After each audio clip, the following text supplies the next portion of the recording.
මේ තියන්නේ එහෙම අදපු ඡායාරූපයක්. මේ තියන්නේ එහෙම අදපු ඡායාරූපයක්. මේ තියන්නේ පහුගිය ජනාධිපතිවරණයේදී අපි පාවිච්චි කරපු කැම්පේන් එකට පාවිච්චි කරපු වචන.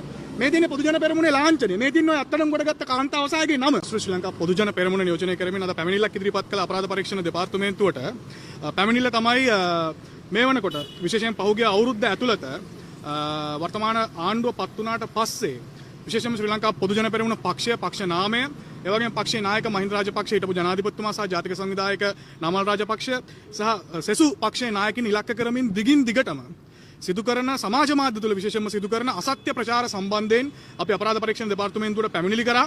මෙම ක්‍රියාවේ යම් වර්ධනයක් අපි දැක්කා පහුගිය මාස කිහිපය ඇතුළත. ඒ වර්ධනය තමයි විශේෂයෙන්ම විදේශගතව සංගවෙලා සිටපු අපරාධකරුවන් අත්අඩංගුවට ගැනීම සිදු වුණා.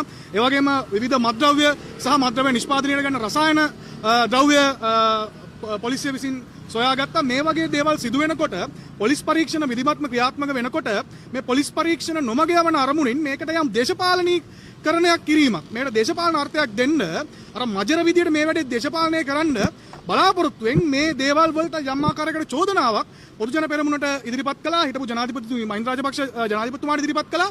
නාමල් රාජපක්ෂට වෙනුවෙන් ඉදිරිපත් කළා. ඒකට මේවා වෙනුවෙන් අපි පැහැදිලිව අපරාධ පරීක්ෂණ දෙපාර්තමේන්තුවට පැමිණිලි ඉදිරිපත් කරලා තියෙනවා. ඒ වගේම දැන් මේ පහුගිය දින කිහිපය ඇතුළත නැවතත් විශේෂයෙන්ම කාන්තාවක් අත්අඩංගුවට ගන්නවා අපරාධයක් සම්බන්ධව ඇය ලංකාවට ගේනවා.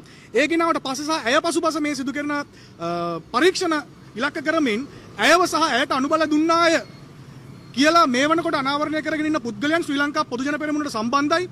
ඔවුන් නාමල් රාජපක්ෂගේ ගෝලයන්, ඔව් මහින්ද රාජපක්ෂගේ ගෝලයන් මේ සියලුම දෙනා පොදු ජන පෙරමුණේ ශ්‍රී ලංකා පොදු ජන පෙරමුණ කියන්නේ අපරාධ සඳහා නිර්මාණය කරපු පක්ෂයක් කියන දේ සමාජයට හැඟවෙන පරිදි සමාජ මාධ්‍ය තුල සහ ප්‍රධාන මාධ්‍ය තුල යම් ප්‍රචාරණයක් අරගෙන යනවා. අපිට මතකයි විශේෂයෙන්ම පහුගිය මම අර කලින් කිව්ව මත්ද්‍රව්‍ය කන්ටේනර් හම්බුන වෙලාවේ අපේ භාෂාව අනුව ආණ්ඩු පක්ෂයේ අමාත්‍යවරු, മന്ത്രിවරු ජනාධිපතිතුමාගේ භාෂාව අනුව පාපිසි කෑලි මාධ්‍ය සාකච්ඡා තියලා කිව්වා මේ බඩු නාමල්ගේ මේ බඩු පොහොට්ටුවේ මේ ඉන්නේ මහින්දලා කුඩු බිස්නස් කරන මිනිස්සු කියලා. හැබැයි ඒ වෙනුවෙන් අපි ඊටමත් ඉක්මනින් නීතිමය ක්‍රියාමාර්ග ගත්තට පස්සේ අද වෙනකොට ජනාධිපතිතුමාගේ වචනෙන් ගොත් ආණ්ඩුවේ පාපිසි කැලලක් හොයාගන්න බැරි වෙලා ඉන්නවා. අර කලින් කිව්වා වගේ මයික් එක ඉස්සරහට ඇවිල්ලා බොරු කියන්න මේවා පොහොට්ටුවේ බඩු හරි මේවා නාමල්ගේ බඩු හරි මේ නාමල්ගේ ගෝලිය හරි කියලා කියන්න.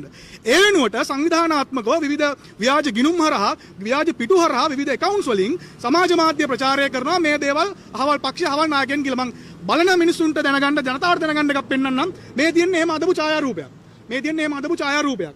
මේ තියන්නේ පහුගිය ජනාධිපතිවරණයේදී අපි පාවිච්චි කරපු කැම්පේන් එකට පාවිච්චි කරපු වචන. මේ තියන්නේ පොදු ජන පෙරමුණේ ලාංඡනය. මේ තියන්නේ ඔය අත්තඩං ගොඩගත්ත කාන්තාව සායගේ නම.